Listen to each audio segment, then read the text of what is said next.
राधे राधे। प्रणाम सभी को। वसुदेव सुतम देवम कंचचानूरमर्दनम देवकी परमानंदम कृष्ण वंदे जगद्गुरुम। श्री कृष्ण वंदे जगद्गुरुम। पिछले वीडियो में अध्याय 13 के श्लोक 20 तक की चर्चा हुई थी। अब आगे 21वें श्लोक से।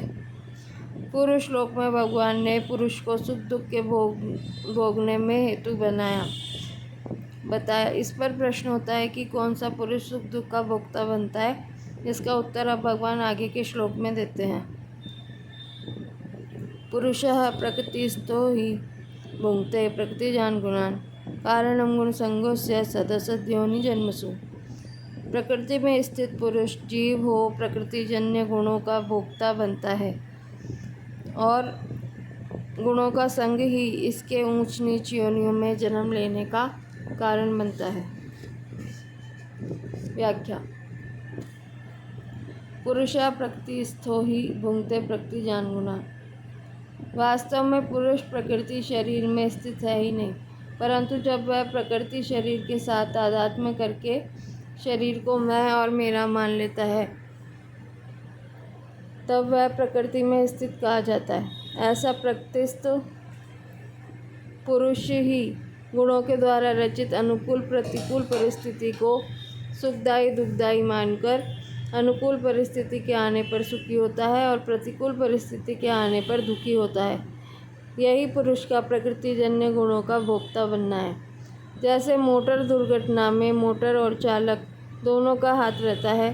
क्रिया के होने में तो केवल मोटर की ही प्रधानता रहती है, पर दुर्घटना का फल मोटर से अपना संबंध जोड़ने वाले चालक को ही भोगना पड़ता है। ऐसे ही सांसारिक कार्यों को करने में प्रकृति और पुरुष दोनों का हाथ रहता है। क्रियाओं के होने में तो केवल शरीर की ही प्रधानता रहती है, पर सुख दुख रूप फल शरीर से अपना संबंध जोड़ने वाले पुरुष को ही भोगना पड़ता है। अगर वह शरीर के साथ अपना संबंध न जोड़े और संपूर्ण क्रियाओं को प्रकृति के द्वारा ही होती हुई माने तो वह उन क्रियाओं का फल भोगने वाला नहीं बनेगा। कारणं गुणसंगोस्य सदसद् योनि जन्मसु। जिन योनियों में सुख की बहुलता होती है उनको सत योनि कहते हैं और जिन योनियों में दुख की बहुलता होती है उनको असत योनि कहते हैं। पुरुष का सत असत योनियों में जन्म लेने का कारण गुणों का संग ही है। सत्व रज और तम ये तीनों गुण प्रकृति से उत्पन्न होते हैं। इन तीनों गुणों से ही संपूर्ण पदार्थों और क्रियाओं की उत्पत्ति होती है। प्रकृतिस्थ पुरुष जब इन गुणों के साथ अपना संबंध मान लेता है तब ये उसके ऊंच नीच योनियों में जन्म लेने का कारण बन जाते हैं। प्रकृति में स्थित होने से ही पुरुष प्रकृतिजन्य गुणों का भोक्ता बनता है और यह गुणों का संग आसक्ति प्रियता ही पुरुष को ऊंच नीच योनियों में ले जाने का कारण बनती है। अगर यह प्रकृतिस्थ न हो, प्रकृति शरीर से अहमता ममता न करे, अपने स्वरूप में स्थित रहे तो यह पुरुष सुख दुख का भोक्ता कभी नहीं बनता। प्रत्युत सुख दुख में सम हो जाता है, स्वस्थ हो जाता है। अतः यह प्रकृति में भी स्थित हो सकता है और अपने स्वरूप में भी। अंतर इतना ही है कि प्रकृति में स्थित होने में तो यह परतंत्र है और स्वरूप में स्थित होने में यह स्वाभाविक स्वतंत्र है। बंधन में पड़ना इसका अस्वाभाविक है और मुक्त होना इसका स्वाभाविक है। इसलिए बंधन इसको सुहाता नहीं है और मुक्त होना इसको सुहाता है। जहाँ प्रकृति और पुरुष दोनों का भेद है वहाँ ही प्रकृति के साथ तादात्म्य करने का संबंध जोड़ने का अज्ञान है। इस अज्ञान से ही यह पुरुष स्वयं प्रकृति के साथ तादात्म्य कर लेता है। तादात्म्य कर लेने से यह पुरुष अपने को प्रकृतिस्थ अर्थात प्रकृति में स्थित मान लेता है। प्रकृतिस्थ होने से शरीर में मैं और मेरापन हो जाता है। यही गुणों का संग है। इन गुणों के संग से पुरुष बन जाता है। गुणों के द्वारा बन जाने से ही पुरुष की गुणों के अनुसार गति होती है। भगवान ने 19वें श्लोक के उत्तरार्ध में एवं 20वें श्लोक के पूर्वार्ध में प्रकृति का वर्णन किया है और 20वें श्लोक के उत्तरार्ध और यहाँ 21वें श्लोक में पुरुष का वर्णन किया है। वस्तु व्यक्ति और क्रिया के साथ संबंध ही गुण संग है। जो जन्म मरण का कारण है। गुणों का संग अनित्य है और गुणों से असंगता नित्य है। असंगता हमारा स्वरूप है। असंगो यम पुरुष। अगर हम अनित्य को न पकड़ें तो जन्म मरण हो ही नहीं सकता।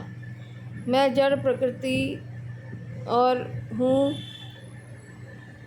चेतन है तथा मैं हूँ यह जड़ चेतन का तादात्म्य है।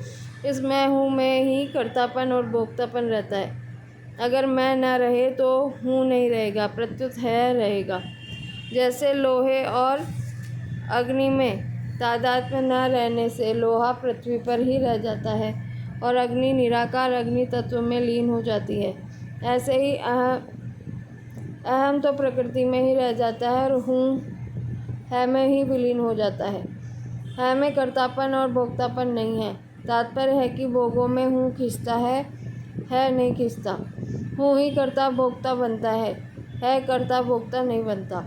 अतः साधक हूँ को न मानकर है को ही माने, अर्थात अनुभव करे।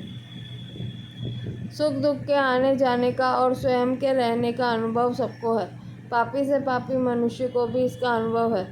ऐसा अनुभव होने पर भी मनुष्य आगंतुक सुख दुख के साथ मिलकर सुखी दुखी हो जाता है। इसका कारण यह है कि सुख की आसक्ति और दुख का भय रहने से मैं अलग हूँ और सुख दुख अलग है, यह विवेक काम नहीं करता। वास्तव में स्वयं सुखी दुखी नहीं होता, पर प्रत्युत शरीर के साथ मिलकर अपने को सुखी दुखी मान लेता है। तात्पर्य है कि सुख दुख केवल अविवेक पूर्वक की गई मान्यता पर टिके हुए हैं। 19वें, 20वें और 21वें श्लोक में प्रकृति और पुरुष का वर्णन हुआ। अब आगे के श्लोक में पुरुष का विशेषता से वर्णन करते हैं। उपद्रष्टानुमंता च भर्ता भोक्ता महेश्वर परमात्मेति चाप्युक्तो देहेस्मिन् पुरुषः परः। यह पुरुष शरीर के साथ संबंध रखने से उपद्रष्टा, उसके साथ मिलकर सम्मति अनुमति देने से अनुमंता, अपने को उसका भरण पोषण करने वाला मानने से भर्ता, उसके भोग संग से सुख दुख भोगने से भोक्ता और अपने को उसका स्वामी मानने से महेश्वर बन जाता है। परंतु स्वरूप से यह पुरुष परमात्मा इस नाम से कहा जाता है। यह इस देह में रहता हुआ भी देह से पर सर्वथा संबंध रहित ही है। व्याख्या। उपद्रष्टानुमंता च भर्ता भोक्ता महेश्वर। यह पुरुष स्वरूप से नित्य है, सब जगह परिपूर्ण है, स्थिर है, अचल है, सदा रहने वाला है। ऐसा होता हुआ भी जब वह प्रकृति और उसके कार्य शरीर की तरफ दृष्टि डालता है, अर्थात उनके साथ अपना संबंध मानता है, तब इसकी उपद्रष्टा संज्ञा हो जाती है। यह हर एक कार्य के करने में सम्मति अनुमति देता है, अतः इसका नाम अनुमंता है। यह एक व्यष्टि शरीर के साथ मिलकर उसके साथ तादात्म्य करके अन्न जल आदि से शरीर का पालन पोषण करता है, शीत उष्ण आदि से उसका संरक्षण करता है, अतः इसका नाम भर्ता हो जाता है। यह शरीर के साथ मिलकर अनुकूल परिस्थिति के आने से अपने को सुखी मानता है और प्रतिकूल परिस्थिति के आने से अपने को दुखी मानता है, अतः इसकी भोक्ता संज्ञा हो जाती है। यह अपने को शरीर इंद्रिय मन बुद्धि तथा धन संपत्ति आदि का मालिक मानता है, अतः यह महेश्वर नाम से कहा जाता है। परमात्मेति चाप्युक्तो देहेस्मिन् पुरुषः परः।